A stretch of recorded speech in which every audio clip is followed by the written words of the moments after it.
We grieve the brutal murder, a horrific massacre of dozens of innocent people. We pray for their families who are grasping for answers with broken hearts. We stand with the people of Orlando who have endured a terrible attack on their city. Although it's still early in the investigation, we know enough to say that this was an act of terror and an act of hate. And as Americans, we are united in grief, in outrage, and in resolve to defend our people. I just finished a meeting with FBI Director Comey and my Homeland Security and National Security advisors. The FBI is on the scene and leading the investigation in partnership with local law enforcement. I've directed that the full resources of the federal government be made available for this investigation. We are still learning all the facts. This is an open investigation. We've reached no definitive judgment on the precise motivations of the killer. The FBI is appropriately investigating this as an act of terrorism, and I've directed that we must spare no effort to determine what, if any, inspiration or association this killer may have had with terrorist groups. What is clear is that he was a person filled with hatred. Over the coming days, we will uncover why and how this happened, and we will go wherever the facts lead us.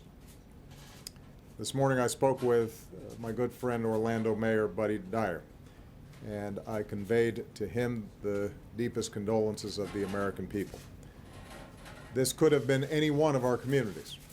So I told Mayor Dyer that whatever help he and the people of Orlando need, they are going to get it.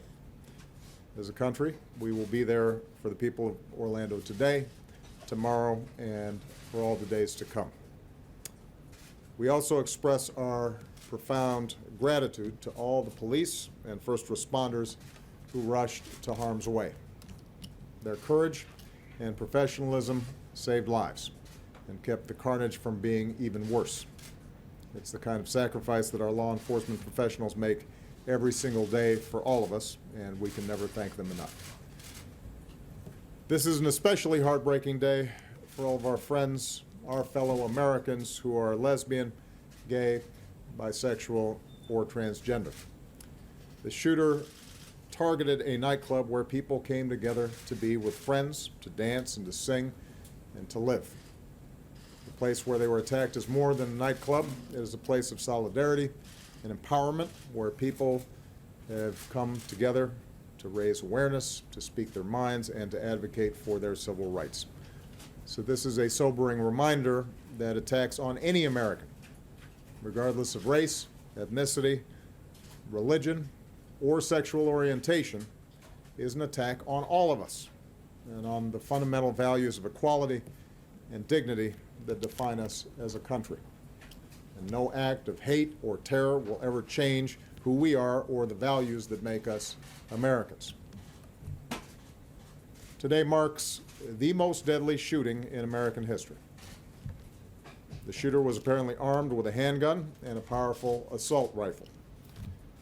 This massacre is therefore a further reminder of how easy it is for someone to get their hands on a weapon that lets them shoot people in a school or in a house of worship or a movie theater or in a nightclub. And we have to decide if that's the kind of country we want to be. And to actively do nothing is a decision as well. In the coming hours and days, we'll learn about the victims of this tragedy. Their names, their faces, who they were, the joy that they brought to families and to friends, and the difference that they made in this world. Say a prayer for them, and say a prayer for their families. That God give them the strength to bear the unbearable, and that He give us all the strength to be there for them, and the strength and courage to change.